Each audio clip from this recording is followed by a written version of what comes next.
Hello and welcome to Off the Fence, a podcast where we deconstruct difficult decision-making so that we can understand what keeps us stuck and, more importantly, how to get unstuck.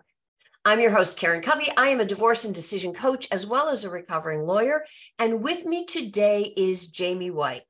Jaime is a business coach who's on a mission to create amazing organizations by connecting leaders with the coaches who can guide them and help their businesses grow.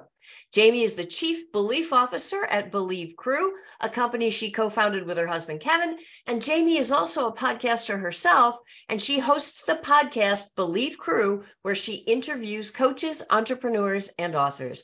Jaime, welcome to the show. Oh, thank you so much, Karen. I'm excited to dig in. I know I'm a little intimidated to be interviewing a podcaster, but I'm going to give this my best shot. So it's been 6 months and it's been an amazing journey. I had no idea how much I love the microphone because outside of podcasting, it still makes me nervous to get on stage. It's just a totally different environment. I can completely relate to that. There's something, there's something comforting about just being alone in the room with the microphone, even though you're not really alone, you're being recorded, right. The whole 9 yards. But yeah, I get it. It's more of a conversation. It's more of a, like, take me wherever you want to go. People expect vulnerability, versus like on stage. I feel like I still need to be somebody slightly different, or like, what are you expecting me to be, versus podcasting. I think you put it really well. A podcast is more of a conversation. Right. Being on stage is a presentation. Yeah, I'm not ready for presentations. So. Well, I'm glad you're here with us for this conversation because I've so wanted to talk to you. And I want to start by asking for a little bit of backstory, because you co-founded Believe Crew with your husband, which to me is a very interesting choice. So can you tell me a little bit about that? What does Believe Crew do? How did you come to create it with your husband?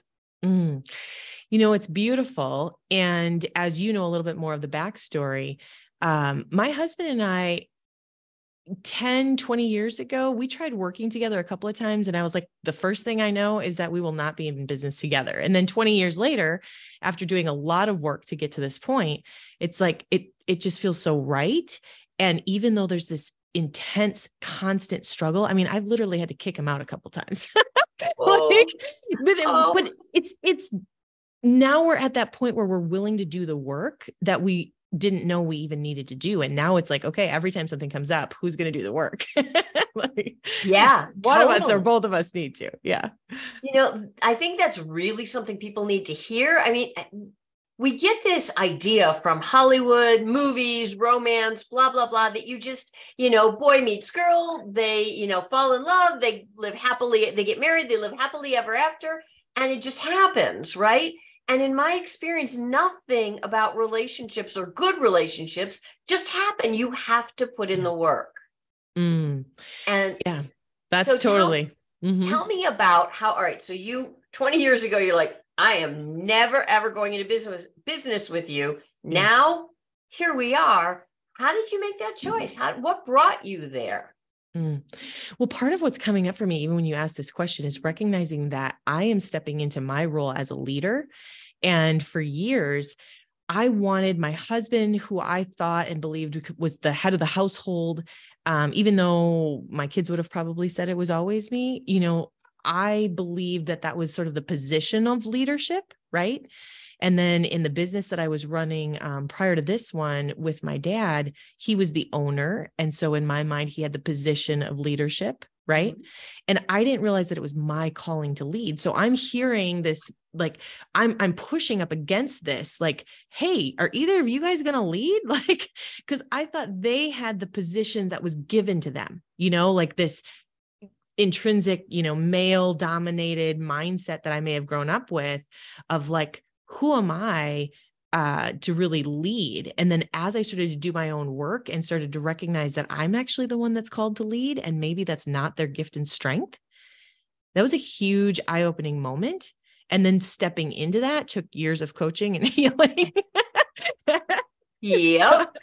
So this idea of starting a business now, it's that I am the leader of the business and my husband is one of our coaches. And I am the business coach for him, like defining those roles and responsibilities in a way that it's like, these are the lines, and this is, and separating it and putting on that hat. Like, we might have a personal issue, but what I found is that we can, put those personal issues aside for the moment, help the customers, help the clients, help the business, and then go back into that. And we've really like compartmentalized, even though everything works together, it's like, put that on the schedule. If you want to deal with that, let's deal with that. Make sure it's on the schedule. That's really interesting. And I know, speaking of compartmentalizing, you and I were talking before the show a little bit about how you're also a mom. I mean, you have kids, you have a 3-year-old. How do you juggle that, being a business owner, working primarily from home, because I think that's what you do, right? Yeah. So how do you do that and have podcasts with a 3-year-old running around? How did you decide to do that? So again, my kids have to put time on the schedule. Like, I have some time set aside for them, and they know this is the time, this is family time. This is when we all show up and get together. But then if you need time outside of that, put it on the schedule. I know it maybe sounds bad, but I love it. And what I'm finding as a mom is that oftentimes kids need 5 minutes. They don't need 5 hours. They don't need the same thing adults expect in a relationship and in conversations. They just need a quick hug. And so what's changing for me is embracing what they need versus what I think they need, and just really leaning into it. That's really, really cool. How did you, along the journey, because you've been a part of many businesses. This isn't your first rodeo, as they say. Yeah. So what led you to say, okay, now we're going to start this business. I'm going to step into my role as a leader. We're going to do this thing. Mm-hmm. Can you explain for the audience a little bit your thought process that got you to that decision? Well, the first things that come to mind are, first, apologizing for the things I didn't do well, like in that decision-making process. I sometimes felt like I was a little dinghy in the ocean, and when the waves were rolling, it was like, where are we going? But, so it wasn't this straight line process to being able to make this decision. And really what it was is, I was growing multiple companies, and there were people that were coming up behind me, and they were basically ready to lead. And so it was time for someone to move out and over, and create more space for the next person. And what I was seeing was, just how leadership and how I'll talk about me as a business owner. If I'm not growing and developing and lifting the lid on my capacity, then really there's people behind me that can't grow either. And so the other companies I was in, they were ready to step into new roles. My father actually didn't want to grow at the same pace that I wanted to grow. And so it was time. And yet, even though there was that clarity and there were those moments of clarity, there were doubts, and there was like logical reasoning for why this doesn't make sense. Mm-hmm.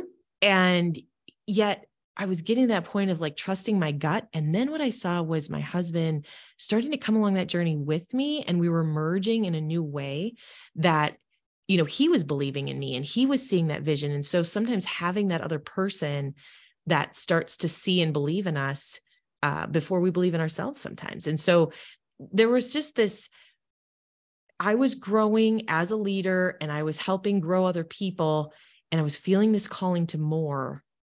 And yet making that actual transition feels like the Grand Canyon.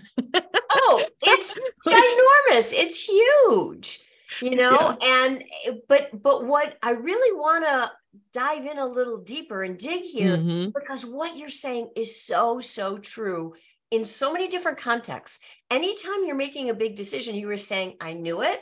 I had the clarity. I was right there, but I still had doubts. Yeah. I mean, I think, can you speak a little more about that? Because I think people think they're going to get to this place where the heavens are going to open, the light's going to shine down, the angels are going to sing, and they're not going to have any doubt at all. And I don't think it happens that way. Well, I haven't found that to be true. I mean, even in the previous businesses that I was involved in before, my dad was what I would call the visionary and I was the implementer. And what we found is that one day one of us would have clarity, and then the next day the other person would have clarity. And sometimes and what we found is that having the two people, or having this, ability to kind of like wait in timing, like, how do I manage and navigate these decisions of like, is this the right time? I mean, sometimes it's literally, just a gut feeling of like, this isn't the right time, or this is the right time. And then being able to actually, navigate. I'm thinking about all the big decisions that we made and how it's sometimes they're not clear. I know that action, even if it's the wrong action, helps create clarity. Mm-hmm.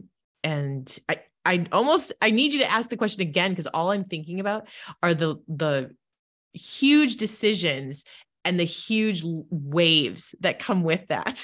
Like, woo! So, yeah. I mean, we were, the question is just about self-doubt. Yeah. Because so many people think that they're going to get to a place where there is no self-doubt, and then they'll move and they'll take action. And what you said is so, so critical, because sometimes if you want to know which direction to go, you take the action first and you kind of figure it out afterwards. Or am I not getting it right? Yeah, no, absolutely. And in this particular instance, with this particular question, what's a little bit easier for me to look at is the experience in working with my dad, where he had been a business owner for over 30 years. And I thought, he at this point is going to be super comfortable making decisions, super comfortable knowing, trusting, and then we would run into the same walls. I was like, haven't you done this before? And so it was a little bit confusing even to be the person next to him. Like, if you've had experience with this before, why is this still coming up? But being that person in the visionary role myself, or being in a relationship role, where things aren't always clear, time, space, grace, like those are words. They're real. Yeah. Yeah. 100%. The breakdown before the breakthrough. Oh yeah. Those are really fun, aren't they? Yeah. And now working with your husband, that's a big deal. Like, a lot of marriages wouldn't survive that. And I know your marriage had its ups and downs as well. And if it's okay, I'd like to dive into a little bit more about that and find out, like, when things were going south on you, what turned it around? How did you decide to say, no, I'm going to stay with this marriage, I'm not going to do something else? Well, I love the questions, and there's clarity on some of the moments and some of the commitments that each of us made along the way. And obviously we had that initial commitment, the marriage vows, that I didn't realize were this great commitment at the time. Today I would do more of a marriage agreement, make it look more like a contract.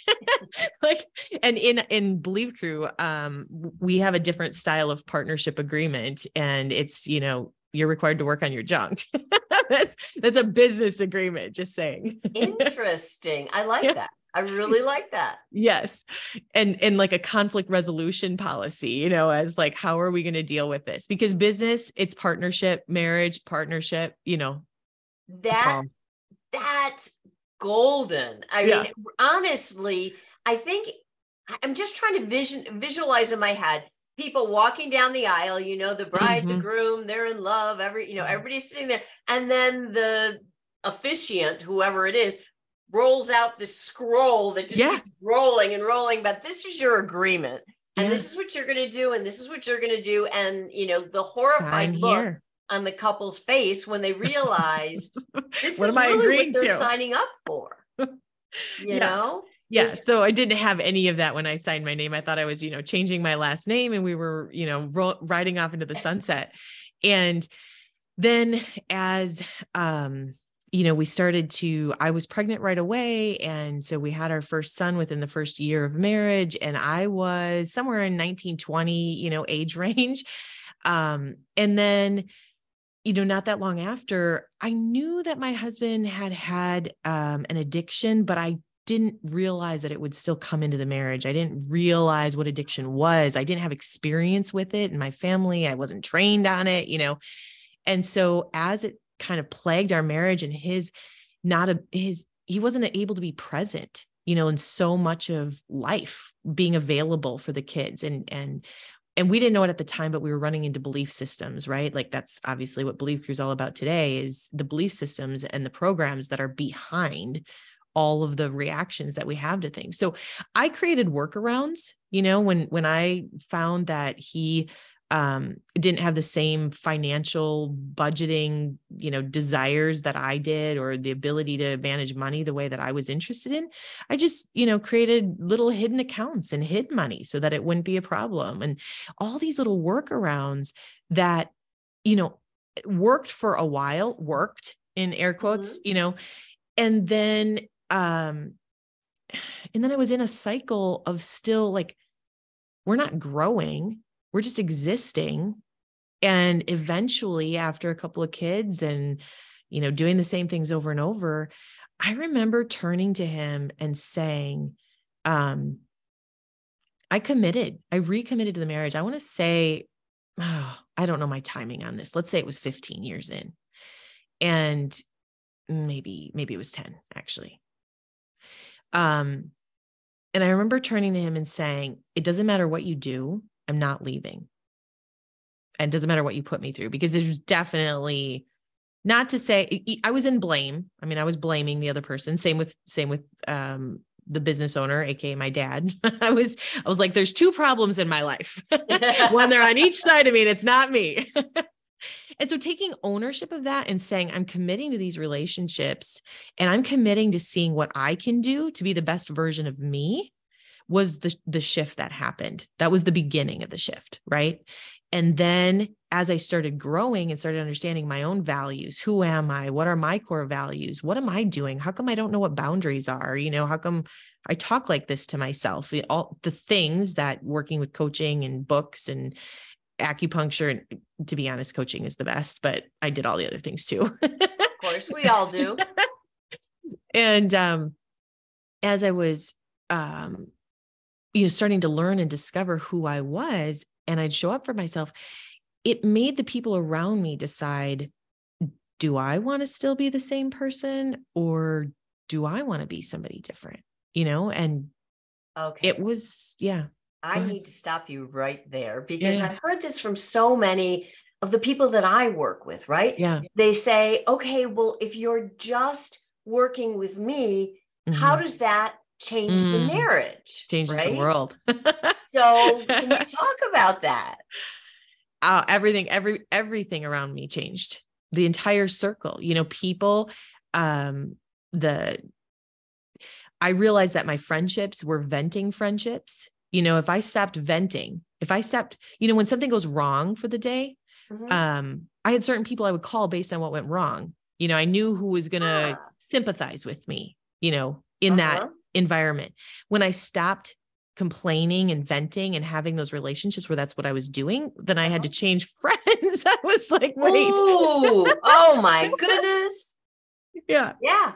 But So, it is true. It's like Napoleon Hill says, you are the sum total of the 5 people who you spend the most time with. Yeah. And it's interesting that you realized that as you were growing, you were outgrowing your friends. Yeah. And family, right? And that's super hard, especially in the Midwest, especially, these are what lifestyles are created around. I mean, I grew up in a community where that was the lifestyle. And so, my line, especially in the last couple of years before coming out of it, was, embrace loneliness and reinvent yourself in the process. And it took a bit. Interesting. But now we have a whole new circle, a whole new community. And I feel so supported in a way that I've never felt supported before. And part of that was learning to accept support. Right. Yeah. That's another thing that, us good Midwesterners aren't trained to do. We are, and especially as women, we're taught to support, not to let ourselves be supported. And it's a skill. I mean, I would argue that it's a skill to learn to allow Mhm. people to help you. And Yeah, for me, giving and receiving love is a two-way street, and so all part of the journey for sure. And so going back to the commitment that I made and then the circle changing, and then I didn't know, but I was actually an enabler. And so I was enabling bad behavior. How do I say this in maybe a different way or a new way? Whether it was employees or whether it was my spouse, if I try and take away the consequences of his actions or of their actions or make it easier for them, it's really a form of enabling, but not just enabling. It also is my way of saying, I don't actually believe that you're capable. And so when I actually started putting it back on him and saying, this is not my problem, this is your problem. And believing and saying, I believe that you're capable of overcoming this problem, right? Without me, find your own friends. It was like a wake up. Whoa. but yeah, go ahead. That's so interesting. What you're bringing in here is something that I haven't heard a lot of people talk about, which is the role of belief in decision making and in change. I mean, if you don't believe that you are going to be successful at doing something, most people won't even try, right? Right. So can you talk more? I mean, your whole company is called Believe Crew, right? Right. So clearly this is something near and dear to your heart. Can you talk more about the role of belief in decision-making and change and the whole thing? I'd love to. So a couple of years ago, after I'd been doing the work, after I was starting to set some boundaries, after I was starting to say, I believe that this is something you're going to deal with. And this is, I'm here for you and you're going to have to find your other support team. There was I guess they maybe say come to Jesus moment, where I basically said, it's time for you to either commit to dealing with your junk or it's time to go move out. And he started to walk out. And I said, okay, I'm just curious before you go, because I knew that he loved our lifestyle. I mean, we have 6 kids. I knew that he loved everything about what we had created and who we are.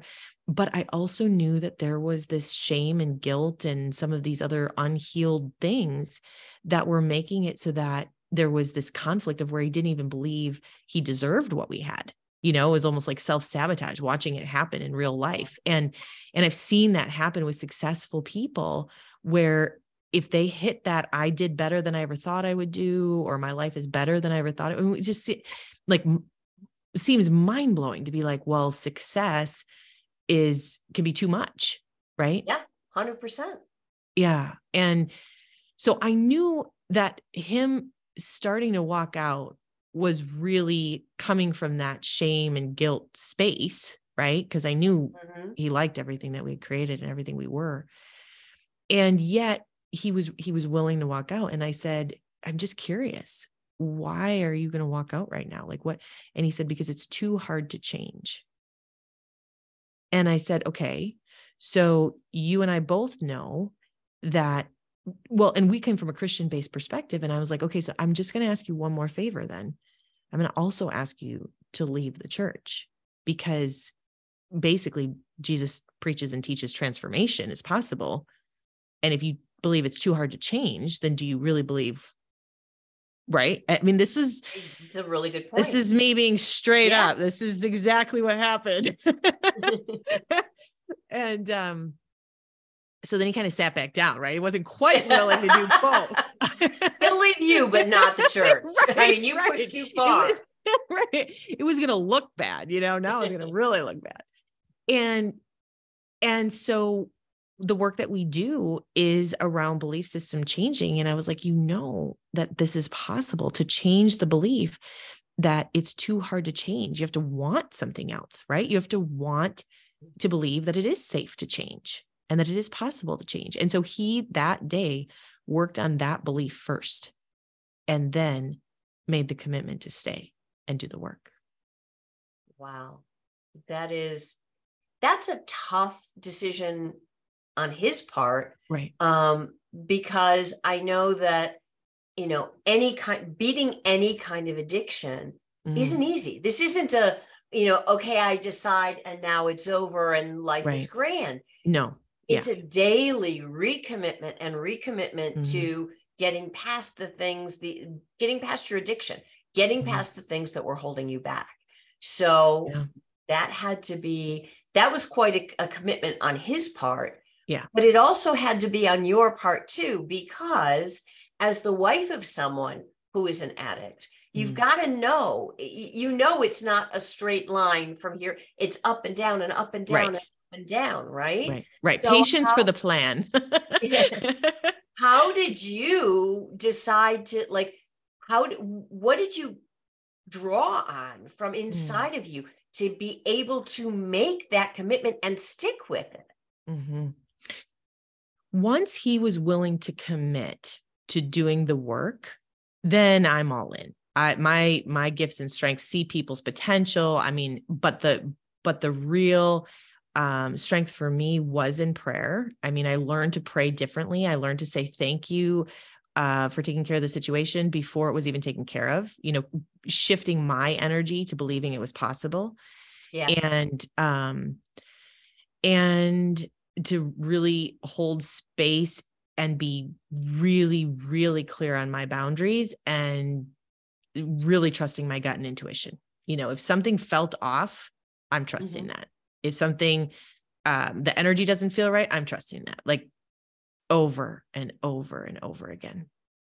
Yeah, that's really amazing. And it's beautiful. And it's something, again, there's just so much in this conversation, I think, for people who are struggling to make a decision, because we all think that we make decisions here, right, in our head. Right. Yeah. And that isn't really the way it goes. Right. That, the decisions come from our heart. Yeah. And, you've got to listen to your heart and listen to your gut. And if you don't do that, it's like you're cutting yourself off from so many sources of information that you wonder why you made a bad decision. It's because you weren't listening. Right. Sometimes we're trying to solve illogical problems with a logical solution. Whoever said human beings were logical? I mean, I would love to meet that person, because that's not been my experience of life. That's like saying, take the emotion out of business. Oh yeah. That one's good too. Make a decision just with your head, just business decision. Yeah. And decisions in life don't work that way. Yeah. But the other thing is not just that you had the courage and the strength to listen to your gut, listen to your heart, listen to your head too. I mean, I do want to be clear, making a decision without your head is also a bad idea. You really do need There's to three brains. Yeah. You got to use them all. So you got to use the whole set of tools if you want to make the best decision.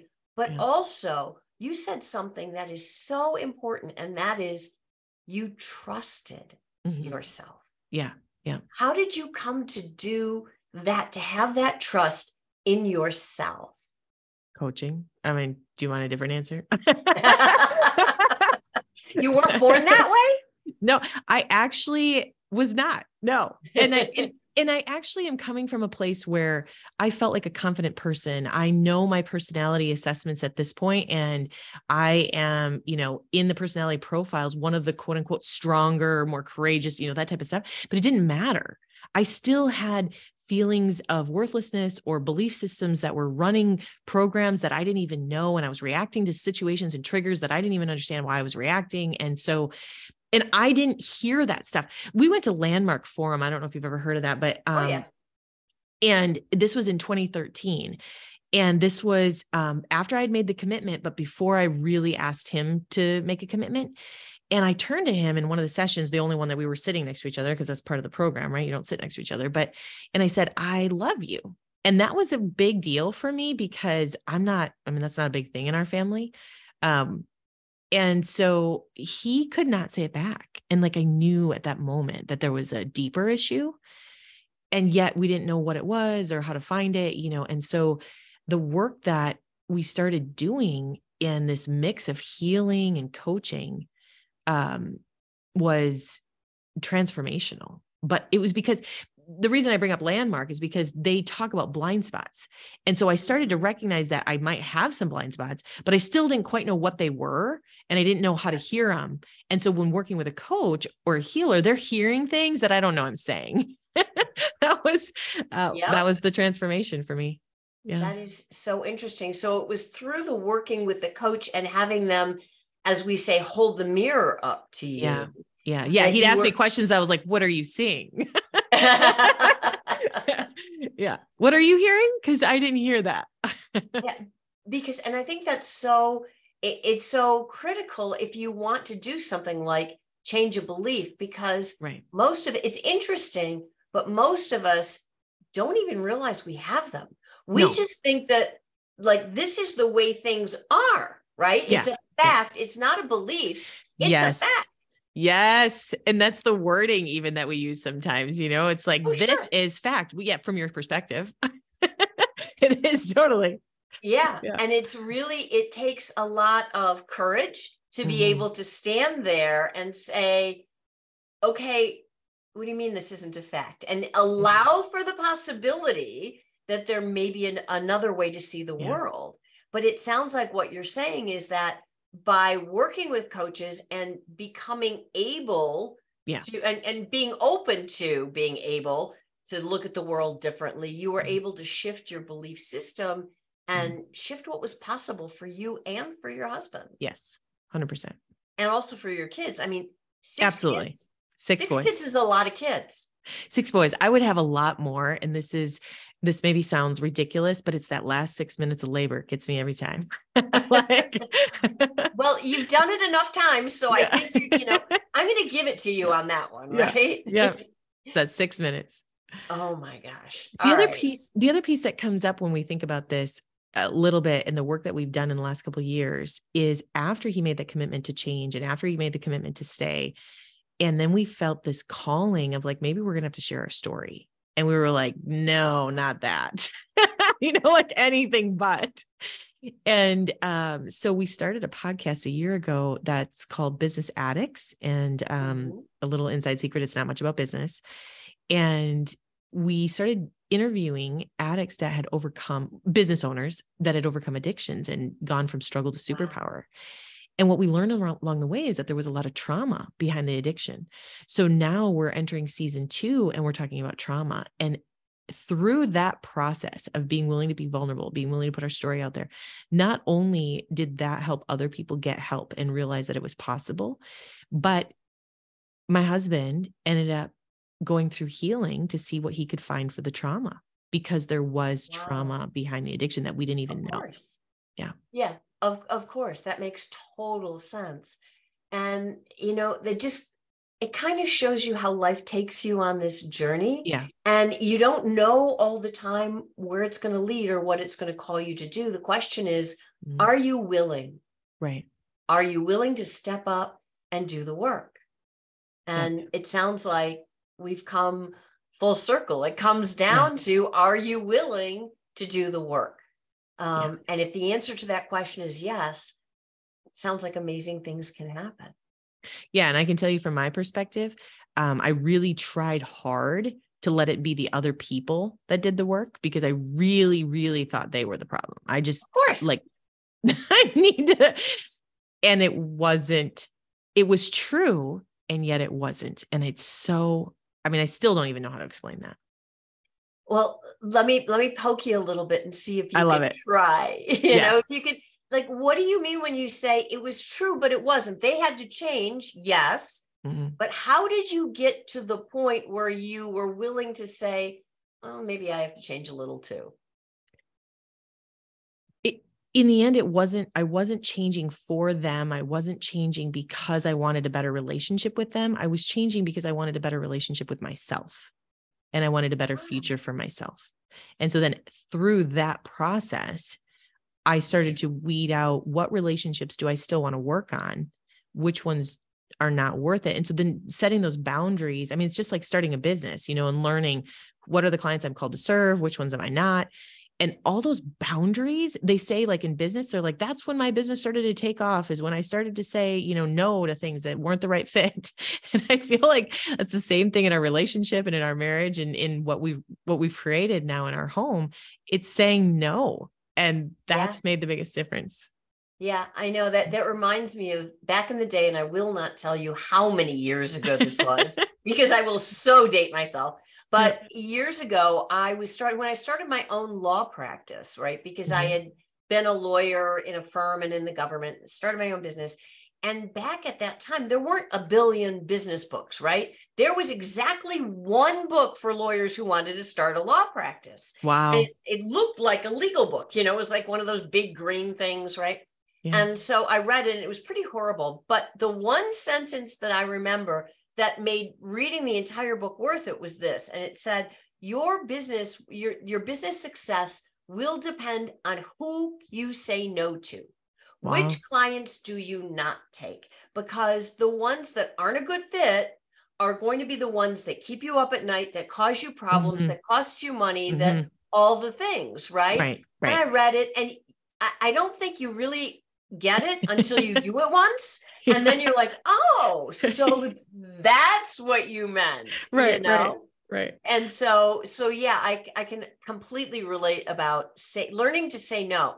If you can do nothing but that, I think that'll help a lot. But okay, I want to wrap with one final question, which is, I admit it is totally unfair, but I love to ask this question. What is the best decision you've ever made? Oh, I don't, that is really interesting because I'm a very high D in the disc and I love to make decisions. Wow.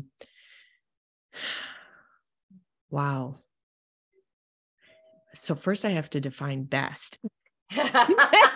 Now you sound like the lawyer, just so you know.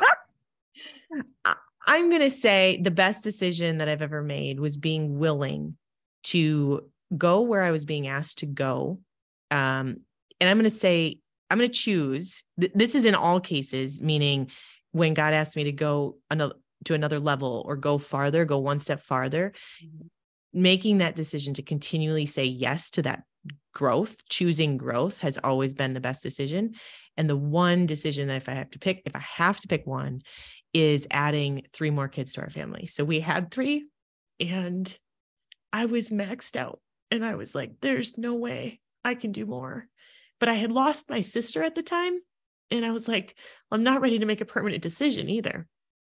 And so when we felt like we were being asked to have more, and again, this is, my husband was not super present for the first 3. And I was just like, oh no, Lord, but going that second mile and having 3 more, highly, highly recommend it. We've had to become way better people than we were before.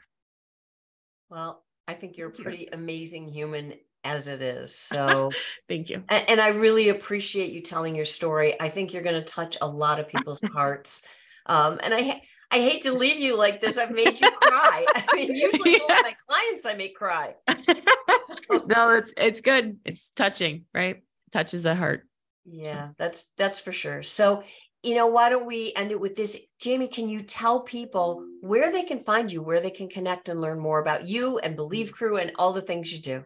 Oh, that's awesome. Thank you. So Believe Crew obviously is online. Google us. My name is Jaime White, but if you Google Jaime White, you'll find hundreds of thousands of other people. So Jaime White and Believe Crew, then you start to find me. And the podcast, I'd love to have people follow our podcast as well. I mean, these conversations helping just open up the, expanding our thinking by listening to what other people have gone through and experienced is beautiful. I'd love to have people share that with us. Yeah, that is beautiful. So we can find you at Believe Crew and the podcast and the website and all the things. And for everyone listening or watching, if you like what you've heard, if you want more of these conversations, please like and subscribe to the podcast, subscribe to the YouTube channel. It all helps. So Jaime, thank you again. And I look forward to talking to you again some other time. Thanks, Karen. Bye-bye.